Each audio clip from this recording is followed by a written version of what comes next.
নমস্কার। যুক্তি তর্ক সঙ্গে অর্কয়ে আপনাদের স্বাগত। আপনাদের সঙ্গে আমি অর্কপ্রভ সরকার। জহরান মামদানি নিউ ইয়র্কের মেয়র হয়েছেন, খুব ভালো কথা। কিন্তু জহরান মামদানি প্রধানমন্ত্রী নরেন্দ্র মোদীর বিরুদ্ধে কটূক্তি করেছিলেন প্রকাশ্যে। আমি একটা কাগজে রিপোর্ট পড়লাম, ভারত সরকার নাকি ভাবছে, সেভাবে কিছু বলেনি, অসমর্থিত সূত্রের খবর যে মামদানির ভিসা প্রত্যাহার করে নিতে পারে ভারত। বিদেশ মন্ত্রক নিশ্চয়ই কোনো বিবৃতি দেবে, যদিও তারা বলেছে যে ভারত সরকারের সম্পর্ক হোয়াইট হাউসের সঙ্গে, আমেরিকার কোন শহরের কোন মেয়র কে হলেন সেটা ভারত সরকারের বিবেচ্য নয়। কিন্তু একজন ভারতের প্রধানমন্ত্রীর বিরোধী রাজনৈতিক ব্যক্তিত্ব নিউ ইয়র্কের মতো শহরের মেয়র হলে তার গতিবিধির উপর আমাদের তো নজর রাখতেই হবে। কিছু কিছু সংবাদ মাধ্যম দেখে উচ্ছ্বাস প্রকাশ করছে। আপনাদের এত উচ্ছ্বাসের কি আছে? ওই ইকোসিস্টেম এটা। মামদানি নাকি কমিউনিস্ট বলে, আমি সোশ্যালিস্ট ডেমোক্র্যাট। যে সিরীয় তরুণীকে বিয়ে করেছে, আমি কাগজে পড়ছিলাম, নিকাহ হয় নিউ ইয়র্কে, তারপর একটা অনুষ্ঠান হয় দুবাইয়ে বুর্জ খলিফার পাশে, আর উগান্ডায় খামার বাড়িতে সে বিপুল রক্ষী মোতায়েন করে নাকি বোধ সভা হয়। একজন কমিউনিস্টের এইটা জীবন চর্চা হতে পারে নাকি? বঙ্গজ কমিউনিস্টদের খুব খুব খুশি, হ্যাঁ দেখছো মামদানি হয়েছে। তো আপনার কি? আপনার দেশে কমিউনিস্টদের রক্তকরণ তো বন্ধ হচ্ছে না। এবার তো কেরালাতেও যাবেন, আর পশ্চিমবঙ্গে তো খাদা গুলতে পারবেন না। দেশ তো কমিউনিস্ট মুক্ত হবে, বাম মুক্ত হবে। আর কিছু সংবাদপত্রের আদেকলা পড়া দেখে মনে হচ্ছে যে ভারতবর্ষেই কোনো সাংবিধানিক পদ পেয়েছেন এই মামদানি। যাই হোক, এবার প্রতিবেদনের মূল উপজীব্যতে আসে। আমি কিছুদিন আগে একটা প্রতিবেদন করেছিলাম, নভেম্বর মাস থেকে বাংলার রাজনীতির খেলা আস্তে আস্তে ঘুরতে শুরু করবে। দেখুন ঘুরছে কিনা। এসআইআর তো হবে আমরা জানতাম, আমি ওটাকে বলছি না, আমি বলছি অন্যান্য খেলা। তাহলে একটা খেলা এজেন্সি শুরু করে দিয়েছি, ইডি। ফিনান্সিয়াল অ্যাকশন টাস্ক ফোর্সের সর্বশেষ রিপোর্টে ইডির ভূয়সী প্রশংসা করা হয়েছে। এটা প্যারিস বেসড আন্তর্জাতিক সংগঠন, টেরর ফান্ডিং এবং মানি লন্ডারিং এর ক্ষেত্রে কোন দেশ কতটা কার্যকরী ভূমিকা নিচ্ছে এগুলো রোকবার জন্য সেটা তারা দেখে।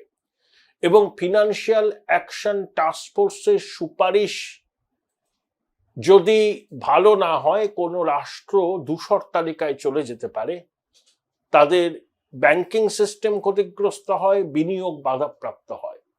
সেই ফিনান্সিয়াল অ্যাকশন টাস্ক ফোর্সের সর্বশেষ রিপোর্টে ইডির ভূয়সী প্রশংসা করা হয়েছে। বলেছে যে প্রসিডস অফ ক্রাইম থেকে যে অর্থ অবৈধ উপায়ে পাচার হয়েছে বা অন্যভাবে কাজে লাগানো হয়েছে, ইডি বহু ক্ষেত্রে সফলতার সঙ্গে তা উদ্ধার করেছে, সাজাও দিয়েছে। এখন পশ্চিমবঙ্গের মানুষ, বিশেষ করে বাম কংগ্রেস, তারা বলবেন ইডি কোথায় কি করেছে দেখার দরকার নেই, এখানে ইডি কি করলো। রাঘব বোয়ালদের কেন ধরছে না? সেটিং নিশ্চয়ই আছে। নাহলে কাকুর কণ্ঠস্বরের নমুনার ফরেন্সিক পরীক্ষার রিপোর্টটাকে বাক্সবন্দি করে রেখেছে। সিবিআই প্রাথমিকের নিয়োগের দুর্নীতির তদন্তের সাপ্লিমেন্টারি চার্জশিটে নাম না করে জনৈক এক ব্যক্তির কথা বলেছেন, যার নামের সঙ্গে এক বড় রাঘব বোয়ালের নাম মিলে যায়, কিন্তু সেই চার্জশিটে সেই জনৈক ব্যক্তির পরিচয়, তিনি কোথায় থাকেন, কিচ্ছু বলা হয়নি। শুধু রাঘব বোয়ালের নামের সঙ্গে চার্জশিটে উল্লিখিত সেই ব্যক্তির নামের মিল আছে, কিন্তু চার্জশিটে উল্লিখিত ব্যক্তি কোথায় থাকেন, কি করেন, কিছুই বলা নেই। সেখানে কনফিউশন গাঢ় হচ্ছে। আবার অনেকে বলছেন সমঝদারোं के लिए ইশারাই কাফি होता है। কিন্তু ওই যে বললাম না, একটা তদন্ত শেষ করে আদালত গ্রাহ্য প্রমাণ দাখিল করতে গেলে সময় লাগে। আপনাকে সুড়ঙ্গের শেষে পৌঁছতে গেলে অনেক সময় লাগে। এই প্রভাবশালীরা প্রমাণ লোপাট করেছে, বিদেশে মানি লন্ডারিং এর টাকা পাচার হয়েছে, বিদেশে বান্ধবীদের অ্যাকাউন্ট ভাড়া করে সেখানে টাকা রাখা হয়েছে, সিবিআই সূত্রে সেসব খবর এসছে। এই যে পুরনিয়োগ দুর্নীতি কয়েকশো কোটি টাকা, এটা তো কেউ জানতোই না। অয়নশীলের বাড়িতে প্রাথমিকের দুর্নীতির ওয়ে মার্কশিট খুঁজতে গিয়ে এই পুরসভা নিয়োগ দুর্নীতির বিষয়টা সামনে আসে। তারপর তো ইডি সিবিআই আসে, এখন সেটা অগ্রগতি হচ্ছে। রাঘব বোয়াল ধরা পড়বে, সর্বোচ্চ রাঘব বোয়াল ধরা পড়বে কি পড়বে না আমি এই মুহূর্তে সেটা নিয়ে বলতে চাই না, কিন্তু রাঘব বোয়ালদেরও রকম ফের আছে। সর্বোচ্চের পরেও তো রাঘব বোয়াল আছে, তারাও কিন্তু বিরাট বিরাট প্রভাবশালী, বিরাট কনভয় নিয়ে ঘোরাফেরা করেন। হাব্বাব এমন, কেউ কিছু করতে পারবে না, কুছ পরোয়া নেই, ডোন্ট কেয়ার। কয়েকজন রাঘব বোয়াল আবার গর্তে ঢুকে গেছে, এখন দেখছেন নাকি তাদেরকে? তাদের অমৃত ভাষণ দেখছেন না? তাদের ঘনিষ্ঠ বন্ধু প্রমোটার, তার বাড়িতে ইডি ছানবিন করেছে। এক ব্যবসায়ীর বাড়ি থেকে নগদ এবং সোনা মিলিয়ে 10-11 কোটি টাকা ধরেছে। এরকম আরো হবে। এই যে বিহারের নির্বাচন, 14 তারিখ ফল বেরিয়ে যাবে। খুব অঘটন না ঘটলে এনডিএ এবার বিপুল ভাবে ক্ষমতায় আসবে। তারপরে কোথায় কোথায় নির্বাচন আছে, আসামে, কেরলে, তামিলনাড়ু, পুডুচেরি। দেখুন, কেরলে মূল লড়াইটা এলডিএফ ইউডিএফ, বিজেপি চেষ্টা করবে একটা ফুটহোল্ড পাওয়ার জন্য। তামিলনাড়ুতে লড়াই হবে, ডিএমকের সঙ্গে এআইএডিএমকে বিজেপির জোট। আসামে বিজেপি অ্যাডভান্টেজিয়াস পজিশনে, কিন্তু তাদের লক্ষ্য হচ্ছে পশ্চিমবঙ্গ। যা রিসোর্স, যা কিছু করার বিজেপি কিন্তু এবার করবে পশ্চিমবঙ্গের জন্য। Join Indian Institute of Hotel Management now. Right choice, right decision. 1200 observer থাকবেন বিজেপি, তার মধ্যে সাংসদ, কেন্দ্রীয় মন্ত্রীরা পর্যন্ত। শোনা যাচ্ছে অমিত শাহ এখানে কার্যত ঘাঁটি গেড়ে থাকবেন, রাত্রিবাস করবেন। তার জন্য তার নিরাপত্তার কথা মাথায় রেখে তার জন্য একটা বাসভবনও চিহ্নিত করা হচ্ছে।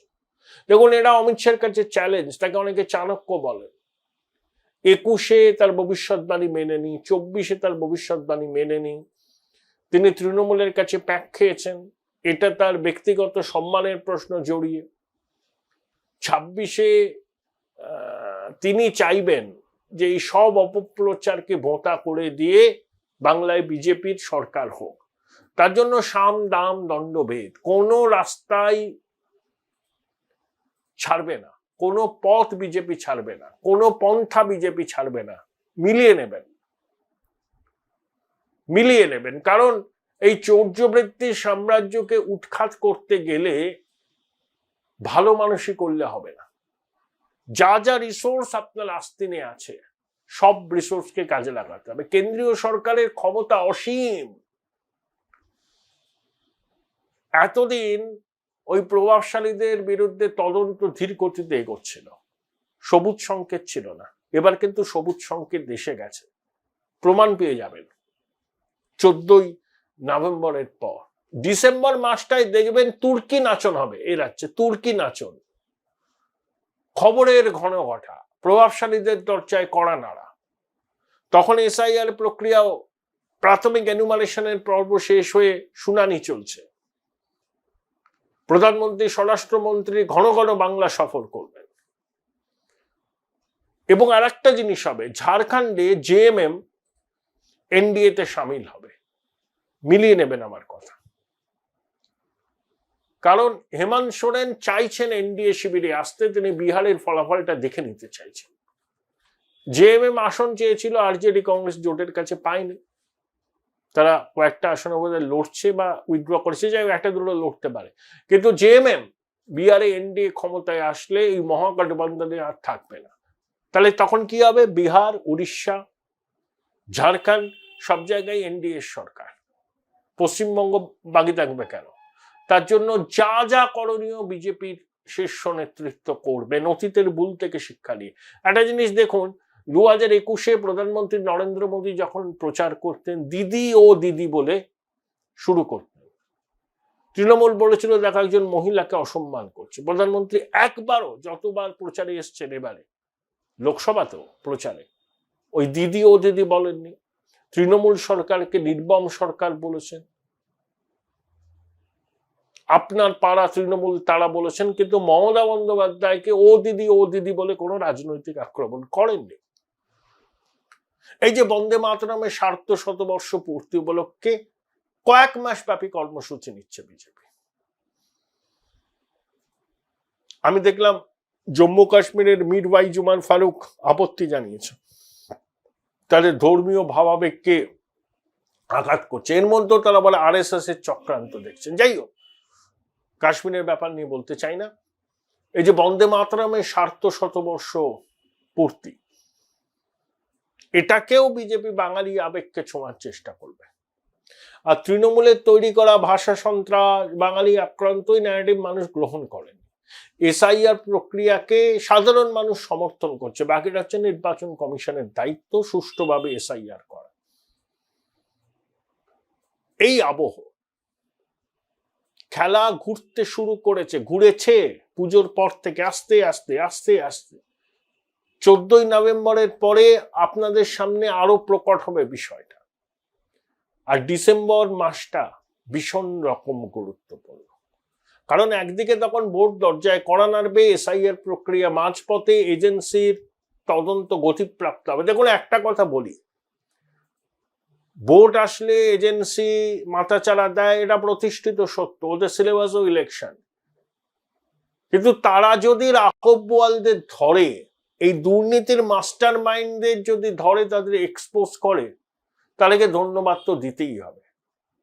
অন্তত তারা করেছে, তো সেই ইলেকশনের সময় এসেছে বলে করেছে, সেগুলো রাজনীতির কারবারিরা সব অঙ্ক কষবেন। মানুষ কি দেখবে? দেখো ভাই, শেষ পর্যন্ত ধরেছে আসল মাস্টার মাইন্ডদের, যারা মেঘের আড়ালে লুকিয়ে আছেন, যারা তর্জনী তুলে দেখে নেব হুমকি দিচ্ছেন, বড় বড় কথা বলছেন, সেই সব রাঘব বোয়ালদের যদি এক্সপোজ করতে পারে এজেন্সি, তাদেরকে প্রশংসা করতেই হবে। এবং যা যা ইঙ্গিত পাওয়া যাচ্ছে বিভিন্ন সূত্র থেকে, তাতে আমার মনে হচ্ছে, শুধু আমার নয়, আপনারা যারা আমার প্রতিবেদন দেখেন, আপনারাও তো প্রচুর খবর রাখেন, আপনারাও দেখুন না, সামনের ওই 14ই নভেম্বর অনুমান 31 ডিসেম্বর, এই 45 দিন বাংলার রাজনীতিতে টালমাটাল হবে, ওলট পালট হবে, রাজনৈতিক ভূমিকম্প হওয়ার সম্ভাবনা উড়িয়ে দেওয়া যাচ্ছে না।